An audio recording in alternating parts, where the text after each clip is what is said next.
सो हम इस वीडियो में बात करेंगे सेक्सुअल रिप्रोडक्शन इन प्लांट्स के बारे में कि प्लांट्स में सेक्सुअल रिप्रोडक्शन कैसे होता है।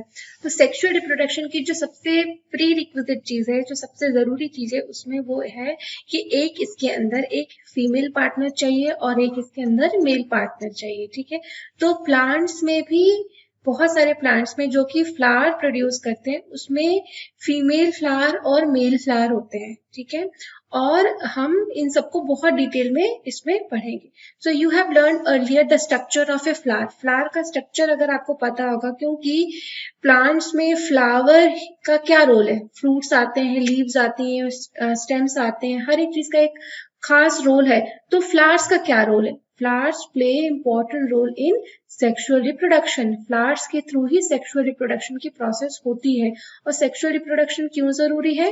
ताकि प्लांट्स के अंदर भी बहुत सारा वेरिएशन आ सके, कि आधा जीन उनको अपनी मदर से मिले और आधा जीन उनको फादर से मिले, तो प्लांट्स में वेरिएशन आ सके। तो इसके लिए सेक्सुअल रिप्रोडक्शन की प्रोसेस बहुत इंपॉर्टेंट है। तो अगर आपको फ्लावर का स्ट्रक्चर का आइडिया है तो आप बहुत अच्छे से सेक्सुअल रिप्रोडक्शन कैसे होता है ये समझ सकते हैं। So you know that flowers are the reproductive parts of a plant. तो ये एक इम्पॉर्टेंट एस्पेक्ट है। अगर आपसे कोई क्वेश्चन पूछे कि what are the reproductive parts of a plant, तो फ्लावर उसके अंदर इम्पॉर्टेंट है, उसका आंसर फ्लावर है। ठीक है, स्टेमेंस, ये जो ब्लैक वर्ड्स है ये बहुत इंपॉर्टेंट है, इनको आपको पक्का से पता होना चाहिए कि ये क्या है। स्टेमेंस क्या होते हैं? Stamens are the male reproductive part. ये याद होना चाहिए। मेल रिप्रोडक्टिव पार्ट क्या है? स्टेमेन। एक फ्लावर के अंदर, एक ही फ्लावर के अंदर बहुत सारे प्लांट्स में मेल और फीमेल रिप्रोडक्टिव पार्ट्स दोनों होते हैं एक ही फ्लावर के अंदर। ठीक है, तो और कई प्लांट्स ऐसे भी होते हैं जिनका मेल फ्लावर अलग होता है, फीमेल फ्लावर अलग होता है, लेकिन बहुत सारे प्लांट्स में मेल और फीमेल पार्ट्स एक ही फ्लावर के अंदर होते हैं, इसीलिए अलग अलग आपको नाम बताया जा रहा है कि स्टेमेंस जो होते हैं वो मेल पार्ट होते हैं। ठीक है, वो मेल वाला रोल प्ले करते हैं एक फ्लावर के अंदर। और पिस्टिल, जो पिस्टिल होता है is the female reproductive part. Figure भी आपको दिखाई गई है, फिगर 12.9। इसमें आप देख सकते हैं कि पिस्टिल क्या है और ये फिगर 12.9। ठीक है, तो यहाँ पे आप देखिए कि सबसे पहले एक फ्लावर होता है। यहाँ पे अगर आप देख सकते हो कि ये फ्लावर है। ठीक है, इस फ्लावर के अंदर आप देखो कि यहाँ पे ये स्टिग्मा है और ये आपका एंथर है, यहाँ पे ऊपर एंथर लगा हुआ है। ठीक है, तो इस पूरे को, यहाँ पे इस पूरे को हम कहते हैं स्टेमिन। इसका एक बड़ा डायग्राम यहाँ पे दिखाया गया है कि एक स्टेमिन जो होता है वो ये रहता है। स्टेमिन के अंदर क्या रहता है? एक फिलामेंट रहता है और एक एंथर रहता है। स्टेमिन फिलामेंट और एंथर से मिलके बनता है, इसको हम स्टेमिन कहते हैं, पूरे पोर्शन को। उसके अंदर एंथर और फिलामेंट रहता है। वहीं जो आपका पिस्टिल होता है, पिस्टिल क्या होता है? पिस्टिल ये वाला जो पोर्शन है, यहाँ पे ये जो पोर्शन देख रहे हो ये पूरा पिस्टिल होता है। ठीक है, तो इसके अंदर क्या रहता है? एक ओवरी, ये जो नीचे का पूरा यहाँ तक ओवरी। ठीक है, इसके अंदर ओवरी रहती है पिस्टिल के अंदर। ठीक है, ओवरी के अंदर ओव्यूल्स रहते हैं, जो बीज हम देखते हैं ना, खाते हैं। ठीक है, उसको हम ओव्यूल्स कहते हैं यहाँ पे। तो ओवरी के अंदर ओव्यूल्स रहते हैं, उसके ऊपर एक स्टाइल, ये वाला जो पोर्शन है ये स्टाइल है। ठीक है, और ऊपर ये स्टिग्मा होता है, स्टाइल। तो जो पिस्टिल है उसके अंदर के पार्ट्स हैं ओव्यूल या ओवरी, स्टाइल एंड स्टिग्मा। ठीक है, तो ये इम्पॉर्टेंट है, ये आपको याद रखना है कि पिस्टिल का क्या क्या पार्ट होता है, स्टेमिन का क्या क्या पार्ट होता है, इनका डायग्राम याद रखना है, इनकी डायग्राम बनाने आने चाहिए। ठीक है, और इनका क्या रोल है, कैसे ये काम करते हैं, सेक्सुअल रिप्रोडक्शन में कैसे हेल्प करते हैं। ठीक है, एक एक्टिविटी दी गई है सबसे पहले आपको, एक्टिविटी 12.4। हम उसको देखते हैं कि उसमें क्या बताया गया है। Take a mustard, China rose और petunia flower and separate its reproductive parts. आपको एक फ्लावर ले लेना है, मस्टर्ड का, चाइना रोज का। चाइना रोज आप लीजिए, बहुत अच्छा रहेगा। तो and separate its reproductive part, इसके रिप्रोडक्टिव पार्ट्स को यानी मेल रिप्रोडक्टिव पार्ट्स और फीमेल रिप्रोडक्टिव पार्ट्स को अलग अलग करना है आपको। Study the various parts of a stamen and pistil, जैसा आपको फिगर में देखा। So flowers which contain either only pistil और only stamen are called unisexual flowers. तो जिन फ्लावर्स में केवल एक ही या तो स्टेमिन हो या तो पिस्टिल हो तो उनको हम यूनिसेक्सुअल यानी सिंगल सेक्सुअल फ्लावर्स कहते हैं। Unisexual mean single sexual. Flowers which contain both stamens and pistil are called bisexual flowers. तो वो फ्लावर जिनमें कि स्टैमेन्स और पिस्टल्स दोनों होते हैं उनको हम बाइसेक्सुअल फ्लावर्स कहते हैं। तो most of the flowers are bisexual flowers. Corn, papaya, cucumber produce unisexual flowers. तो ये एग्जाम्पल है, ये भी आपको याद रखना है कि पपाया, कॉर्न और क्यूकम्बर में यूनिसेक्सुअल फ्लावर्स प्रोड्यूस होते हैं, whereas mustard, rose and petunia have bisexual flowers. तो रोज में भी आपने देखा होगा कि ये बाइसेक्सुअल फ्लावर्स होते हैं। So both male and female unisexual flowers may be present in the same plant or in different plants. तो यूनिसेक्सुअल फ्लावर्स कई बार ऐसा होता है कि पूरा का पूरा प्लांट, जैसे पपाया के केस में आपने देखा होगा कि एक प्लांट है उसके ऊपर केवल फीमेल फ्लावर्स लगते हैं, या एक प्लांट है जिसके ऊपर केवल मेल फ्लावर्स लगते हैं, या ऐसा भी हो सकता है कि प्लांट एक ही है उसके ऊपर फीमेल फ्लावर अलग है, मेल फ्लावर अलग है। तो यूनिसेक्सुअल फ्लावर्स किसी भी कैटेगरी के हो सकते हैं, ठीक है। Could you identify the anther and filament of a stamen? आप जब इन प्लांट्स को देखोगे, ये फूलों को देखोगे तो आपको डिफरेंट डिफरेंट स्टेमिन्स दिखेंगे, हाँ, पिस्टल्स दिखेगा, फिलामेंट्स दिखेगा। आपने आइडेंटिफाई किया ना, जैसे हमने आपको अभी फिगर में दिखाया था 12.9 में, ठीक है। Another contains pollen grains which produce mail. Anther contains, ठीक है। एंथर जो होता है ये, इसके अंदर ये जो हमने स्टेमिन के ऊपर एंथर देखा, इसके अंदर बहुत सारे छोटे छोटे छोटे छोटे पॉलन ग्रेन्स होते हैं। ये एंथर ब्रस्ट करता है तो इससे बहुत सारे पॉलन ग्रेन्स निकलते हैं जो कि मेल गैमीट्स का काम करते हैं, यानी वो मेल काउंटर पार्ट होते हैं, उनके फर्टिलाइजेशन की वजह से ही फिर एक हमें ओव्यूल बनता है, ठीक है। A pistil consist of the stigma, style and ovary. Ovary contains one और मोर ओव्यूल्स।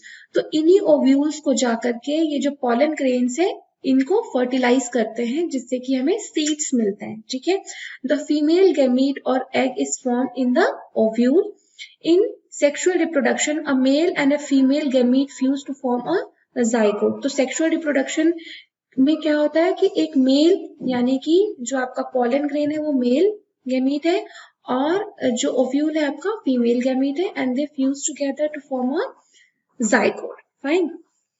नाउ अब बूझो क्या चाहता है? बूझो wants to know how the male gamete in the pollen grain reaches the female gamete present in the ovule. So बूझो wants to know, बूझो जानना चाहता है कि जो मेल गैमीट है, जो हमारा पॉलन ग्रेन है, ये स्टिग्मा तक पहुंचता कैसे है, ये फीमेल गैमीट फीमेल ओव्यूल तक कैसे पहुंचता है और कैसे उसका फर्टिलाइजेशन होता है।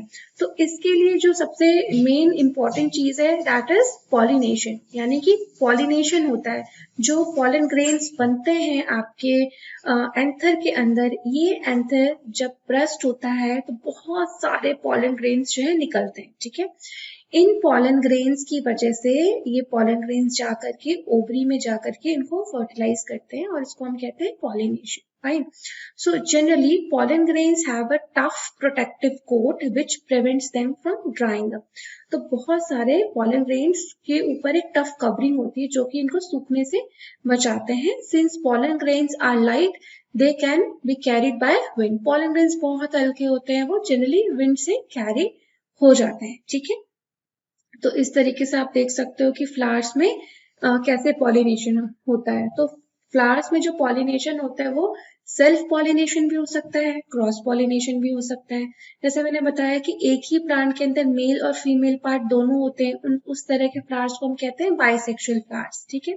तो बाइसेक्सुअल फ्लावर्स में सेल्फ पॉलिनेशन, यानी कि खुद का एंथर यहाँ पे है, इसके अंदर पॉलन ग्रेन्स है, वही पॉलन ग्रेन्स निकल के इस स्टिग्मा के ऊपर चिपक जाए, तो इस प्रोसेस को हम कहते हैं सेल्फ पॉलिनेशन, ठीक है।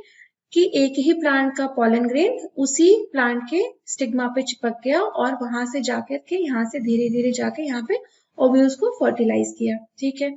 या दूसरी केस में हो सकता है क्रॉस पॉलिनेशन, यानी कि इस फ्लावर का एंथर के अंदर जो पॉलन ग्रेन है वो निकल के आया और उसने दूसरे किसी फ्लावर के स्टिग्मा पे जाके वो स्टिक हुआ और वहां से जाकर के उसने यहाँ पे ओव्यूल को फर्टिलाइज किया, तो इसको हम कहते हैं क्रॉस पॉलिनेशन, ठीक है। तो फ्लावर्स में दो तरीके का पॉलिनेशन हो सकता है, एक सेल्फ पॉलिनेशन और एक cross pollination. Fine. Now we will see what Bujo wants to know. वो जो wants to know why flowers are generally so colorful and fragrant, it is to attract insects. तो वो जो जानना चाहता है कि फ्लावर्स इतने कलरफुल क्यों होते हैं, इतने फ्रेगनेंस, इतनी खुशबू क्यों आती है फ्लावर्स में से, तो यस, आंसर इसका यही है क्योंकि प्लांट्स चाहते हैं कि उनका क्रॉस पॉलिनेशन हो, उनके अंदर और वेरिएशन आए, ठीक है।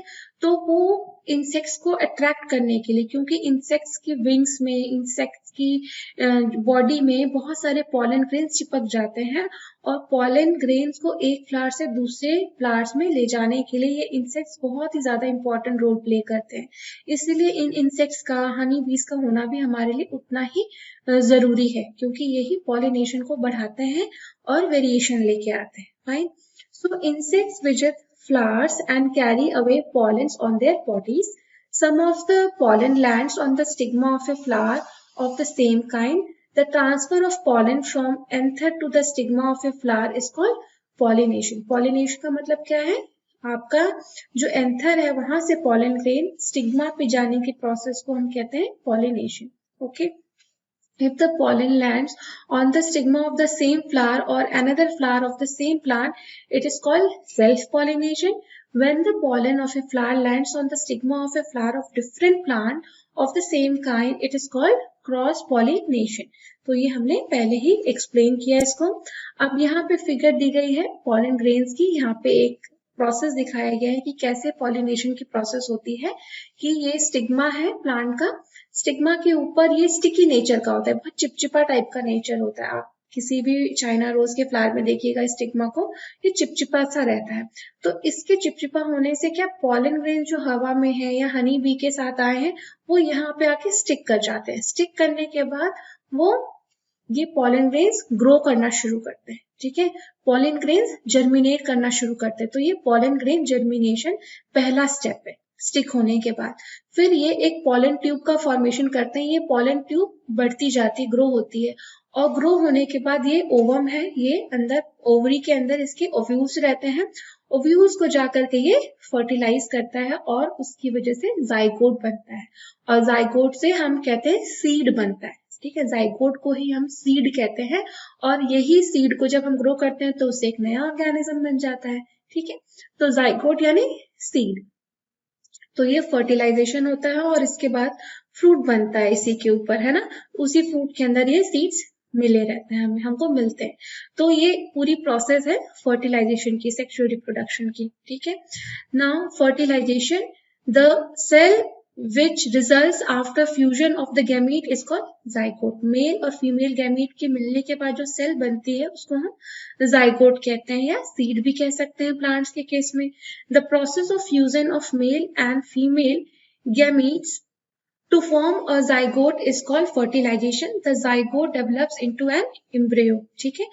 फिगर 12.11 में आपको दिखा है, यहाँ पे देखिए एप्पल है, आप देख सकते हैं एप्पल का एक फ्रूट है। तो इसके अंदर ये ओवरी थी इसकी, ठीक है, इसके अंदर ओव्यूल्स थे, और इसी फर्टिलाइजेशन की वजह से ये सीड्स बने हैं, ये जाइगोट है। इनको जब आप ग्रो करोगे तो इससे नए प्लांट्स निकलेंगे। Fine, now fruits and seed formation. After fertilization, the ovary grows into a fruit and another part of the flower fall off. The fruit is ripened ovary. जो फ्रूट कहता है वो क्या होता है, जो ओवरी राइप हो जाती है तो उसको हम फ्रूट कहते हैं, ठीक है। The seeds develop from the ovules. The seed contains an embryo enclosed in a protective seed coat. तो जो embryo है वही आपका seed का formation करता है, और उसके ऊपर एक seed coat लगा रहता है ताकि उसको वो बचा सके harmful या harsh condition से, ठीक है। Some fruits are fleshy and juicy such as mango and orange. Some fruits are hard like almonds and walnuts. तो fruits different तरह के हो सकते हैं, ठीक है। अब प्लांट्स क्या करते हैं, सीड्स तो बन गए, लेकिन इन सीड्स को दूर दूर तक फैलाना होता है ताकि इन प्लांट्स की स्पीसीज ग्रो कर सके, इनको अच्छा एनवायरनमेंट मिल सके, ठीक है। तो इसके लिए इनको सीड डिस्पर्सल का, यानी सीड को फैलाने का एक मैकेनिज्म चाहिए होता है। कैसे, ठीक है। In nature same kind of plants grow at different places. आपने देखा होगा नीम का पेड़ पूरे इंडिया में हर जगह मिलता है, आम का पेड़ बहुत जगह मिलता है। तो इनका सीड एक जगह से दूसरी जगह गया तो गया कैसे, या तो ह्यूमंस के थ्रू जाएगा या तो एनिमल्स के थ्रू जाएगा, है ना। This happens because of seeds are dispersed to different places. Seed गया होगा तभी ना एक ही प्लांट हर जगह आपको दिख रहा है, ठीक है। Sometimes after a walk through a forest or a field or a park, you may have found seeds of fruit sticking to your clothes. कई बार आप जब जंगल में झाड़ी में जाते हो तो आप देखते हो आपके कपड़ों पे कुछ कटीली टाइप के कुछ सीड्स या कुछ काटा टाइप का कुछ चिपक जाता है, तो एक्चुअली में वो सीड्स होते हैं बहुत सारे प्लांट्स के, और आप उनके लिए मैकेनिज्म हो, आप उनका सहारा हो कि आपके चप्पल में या कपड़ों में फंस के वो एक जगह से दूसरी जगह पहुंच गए और अपनी स्पीसीज को बढ़ा रहे हैं, ठीक है। इस तरीके से उनके सीड्स जो है एक जगह से दूसरी जगह पहुंच जाते हैं। So did you try to observe how these seeds were clinging to your clothes? कैसे आपके कपड़ों से चिपकते हैं? तो उनके स्ट्रक्चर में ही वैसी बनावट होती है, उनका स्ट्रक्चर में कुछ कांटा टाइप का लगा रहता है, उनका जो ऊपर का जो कोट है वो ही ऐसा रहता है कि वो आपसे स्टिक कर जाता है, ठीक है। So what do you think will happen if all the seeds of a plant were to fall at the same place and grow there? अगर सारे के सारे सीड्स एक ही जगह गिर जाएंगे और वहीं ग्रो करेंगे तो एक स्पीसीज केवल आपको एक ही जगह मिलेगी और कहीं नहीं मिलेगी। इंडिया में वो एक ही जगह पे उसके प्लांट्स पाए जाएंगे, है ना। So there would be over competition for sunlight, water, minerals and space. तो एक ही जगह पे बहुत सारा जब प्लांट ग्रो करने लगेगा तो उसको सनलाइट की कमी हो जाएगी, उसको मिनरल्स की कमी हो जाएगी, क्योंकि सेम तरह के लोग एक ही जगह पे बहुत ज्यादा संख्या में ग्रो करेंगे तो सबको हर चीज नहीं मिल पाएगी, तो देयर वुड बी बहुत टफ कंपटीशन हो जाएगा। As a result the seeds would not grow into healthy plants. Plants benefit by seed dispersal. It prevents competition between the plant and its own seedlings for sunlight, water, and minerals. It also enables the plants to invade new habitats for wider distributions. Seeds and fruits of plants are carried away by wind. Wind के through seed dispersal हो सकता है, water के through हो सकता है, animals including human beings उनके through भी सीड डिस्पर्सल हो सकता है। बहुत सारे प्लांट्स की सीड्स डिफरेंट तरह से शेप और साइजेस के होते हैं और उनके पास डिफरेंट मैकेनिज्म होता है सीड को एक जगह से दूसरी जगह फैलाने का, ठीक है। Winged seeds such as those of drumstick and maple. यहाँ पे आप देख सकते हो seeds of drumstick and maple, ठीक है। तो ये ड्रम स्टिक है, इसका सीड ऐसा रहता है, ठीक है, वो कांटे लगे रहते हैं ताकि वो आपके साथ चिपक जाए। मैपल ये उड़ सकता है, इस तरह का ऐसा सीड बना है कि ये उड़ जाए, ठीक है, बहुत लाइट होता है, ओके। तो ये मैकेनिज्म है ताकि सीड एक जगह से दूसरी जगह पे जा सके, okay. Now seeds of grasses or hairy seeds of ack, madar and hairy fruit of sunflower get blown off with the wind so far away places. Some seeds are dispersed by water. कुछ seeds जो water में गिर जाते हैं, जैसे नारियल का seed है, ठीक है, नारियल तो वो पानी के बहाव के थ्रू हर जगह फैलता है। These fruits or seeds usually develop floating ability in the form of spongy or fibrous outer coat as in coconut की आउटर कोट स्पॉन्जी हो ताकि वो तैर सके, ठीक है। Some seeds are dispersed by animals specially spiny seeds which hooks which get attached to the bodies of animals and are carried to distant places. Example xanthium and urea. तो बहुत सारे सीड्स में कटीली कांटे टाइप के होते हैं ताकि वो एनिमल की बॉडी से स्टिक करके एक जगह से दूसरी जगह पहुंच सके। Some seeds are dispersed when the fruits burst with sudden jerks. तो कुछ सारे सीड्स फ्रूट ऐसे पैक रहता है, अचानक से वो ब्रस्ट करते हैं और ब्रस्टिंग एक्शन की वजह से सीड्स डिस्पर्स हो जाते हैं, ठीक है, जर्क की वजह से। The seeds are scattered far from the parent plant. This happens in case of castor and balsam. ठीक है, तो इस तरीके से सीड्स का डिस्पर्सल होता है। यहाँ पे आप देख सकते हो कुछ फिगर्स दिए हैं, hairy fruit of sunflower and hairy seeds of madar आंख एंड इस तरीके से जेंथियम देखिए कटीले के कांटे लगे रहते हैं ताकि एक जगह से दूसरी जगह पे ये पहुंच सके ये सीड्स। तो आई होप कि आपको ये टॉपिक अच्छे से समझ में आया होगा and you still find any difficulty in understanding any of the concepts, you can write to me your comment in the comment box. Thank you so much.